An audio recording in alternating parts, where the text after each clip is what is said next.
We are giving away all of these 16 prizes here to celebrate the World Championship, including a signed photo from Raymond van Barneveld and Phil Taylor, which includes a match used dart. Just head over to our Twitter, link in the description, to see our pinned tweet for full details, and don't forget to comment and subscribe.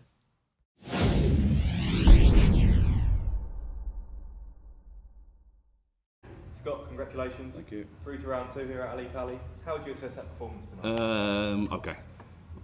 That's what it was. It was okay. The doubles were good, which I'm very surprised. I hate tops, and I didn't miss a dart. I don't think.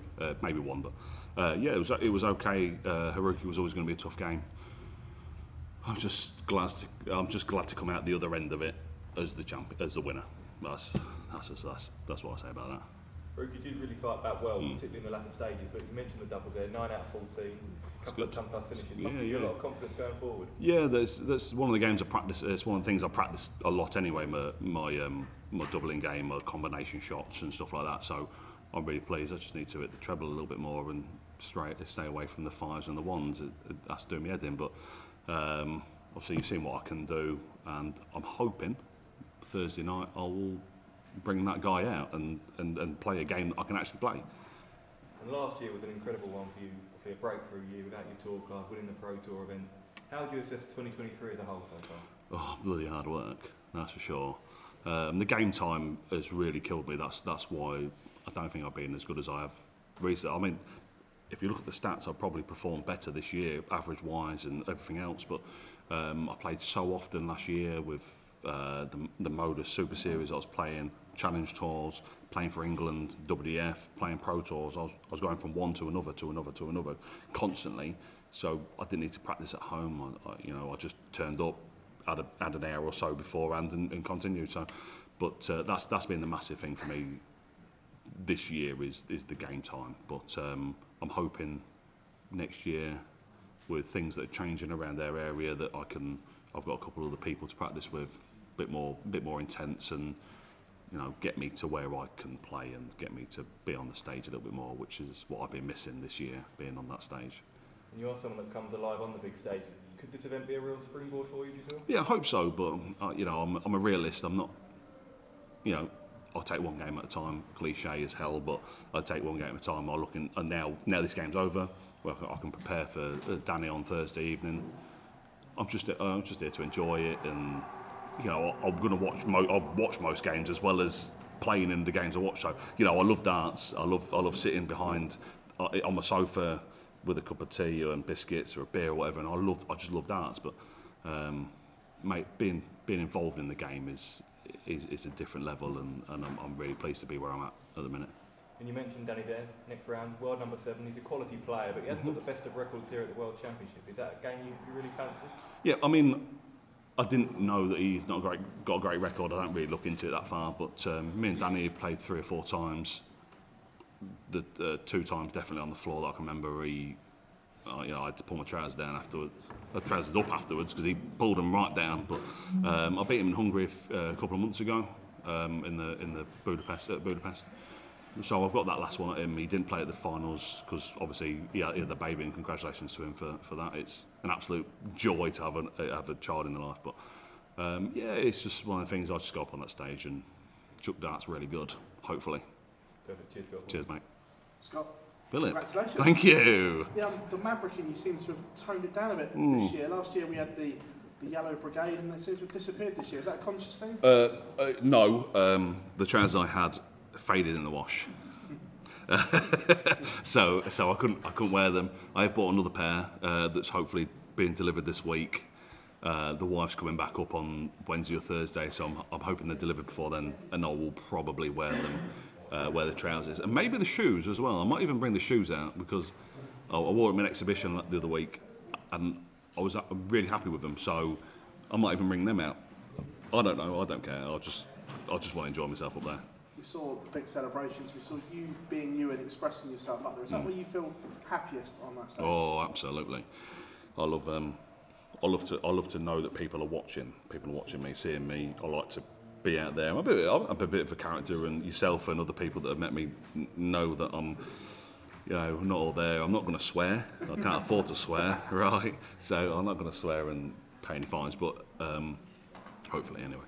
But yeah, that's where I enjoy being up on the stage. I enjoy people, 3, 6, 8 feet away from me, behind me, people shouting me, "Come on, Scott, do this, I got you in this bet," and I'm like, "No, it's not going to happen, my friend." But anyway, and I love just being involved and just being the centre of attention.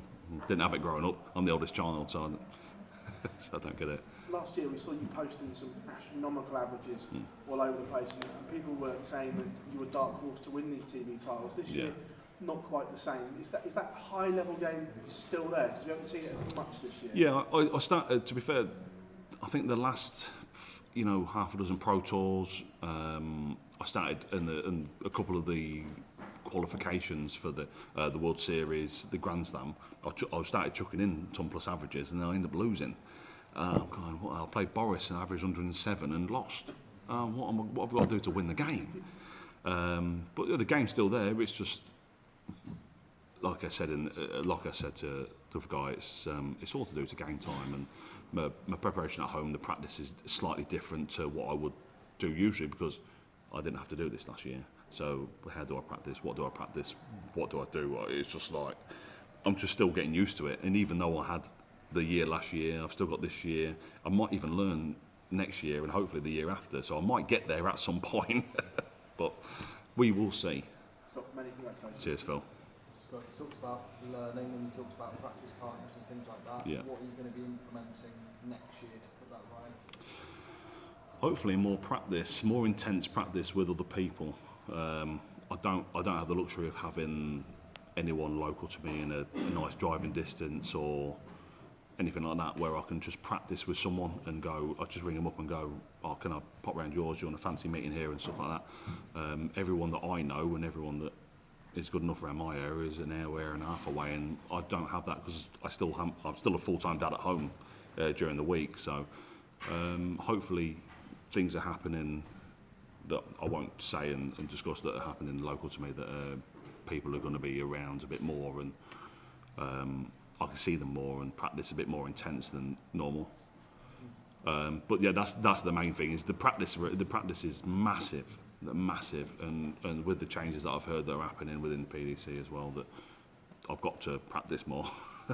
It's going to be a tough year next year for myself and other people. I know I've jumped up a few places in the rankings, but people like me have got to practice and got to earn that money to get in the top 32 and start earning that real dollar.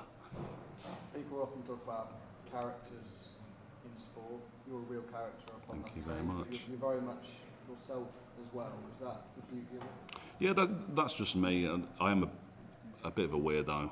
I'm not as mad as Cammy, but I'm pretty, But especially on the world stages, you want to be the best you are. And when you win a leg, I've seen stuff on social media about Cammy, like people cringing at how he acts. The boy's a plumber. He turns up. He's playing against. He's watching. 3,500, 4,500 people are watching, plus the millions at home. He does what he wants up there. Yeah. Just let us do what we do. You watch and behave yourselves, right? And we'll just get on with it. And that's what I'm going to continue to be and do. And if I win a leg and I'm happy with it, that 127 was delightful, by the way.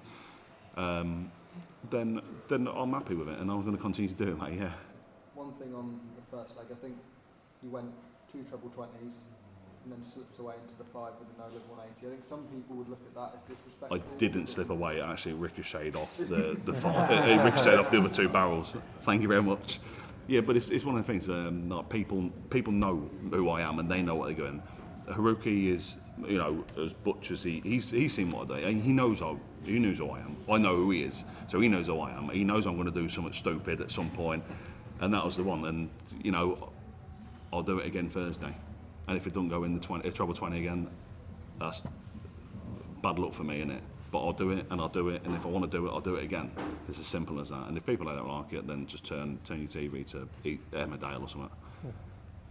Cheers, Josh. Thank you. Scott, we've seen this crowd before really get behind people, but also get on people's backs. Do you think with you being the character that you are, you're having fun on stage with the no-lock 180s and the colourful trousers? Do you think that can help you and get the crowd on side and then really help you get that support? Yeah, maybe.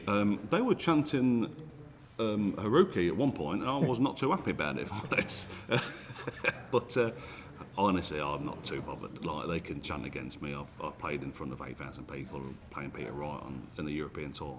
And they're chanting Peter Wright, Peter Wright, Peter Wright. And I'm joining in. That's where I'm at. And that's how much I care about it, because I block them out and I just get on with what I'm doing up there. So that's the good thing about this game. If you can mentally block everything out, it's easy for you. And how important is the mental side of the game? Because we know the ability that everybody has. Everybody can produce a 10+ average, but is the mental game really what separates the people up here from maybe the people just below? Massively, mate. Yeah, massively. I've been going through a thing at the minute where I don't think my throw's good, and you will watch it on the TV, you'll watch it on whatever camera you watch it, and to you guys it looks perfect, and the commentators will say it's perfect, and then for me there's something just isn't right, and it will drop below the treble 20 or drop below the treble what I'm going for. So then in my head my head just gone and going, come on, let's fix this. Then I'm trying too hard, and then I'm too here there. But I've been chatting with DUZZA, and having a little chat with DUZZA here and there has been helping me out a little bit. Don't tell him, but up the mat, Edgar.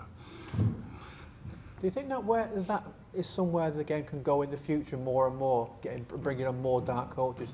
You mentioned then Glen, Durrant, Matt, Edgar, and there's a few others now. Wayne Marlowe's done a bit in the past, where we've not really seen it much in the past, but moving forward, especially with younger guys coming through, even guys like the JDC starting a lot younger, do you feel like that can have a real impact on the sport as a whole moving forward? Yeah, I think so, but I think personally, if you're going to be a coach, you need to have experienced the game at the highest level, or definitely something. Obviously, Glen's 3-time world champion, Premier League winner, etc., etc. He'll bore me with whatever he's won, but he can say what he can tell me what's right and what's wrong. And when he was on the Pro Tour last year, he was behind me watching me and going, yeah, very good. You don't need to change this. Don't need to change that. But dark coaches are going to be a thing for a lot of people at some point, but they need to make sure they pick the right one and pick the people that know what they're talking about, instead of people that think they watch the game and go, oh, I know the game, I can tell you what's happened. Never picked the data up in their life, but they think they're the best at the best. But it'll be something that, just like a head coach and anything like that, you're going to need people. The youth lads are going to probably want to have a coach at some point. Scott, big well done. Thank you. Well, thank you very kindly.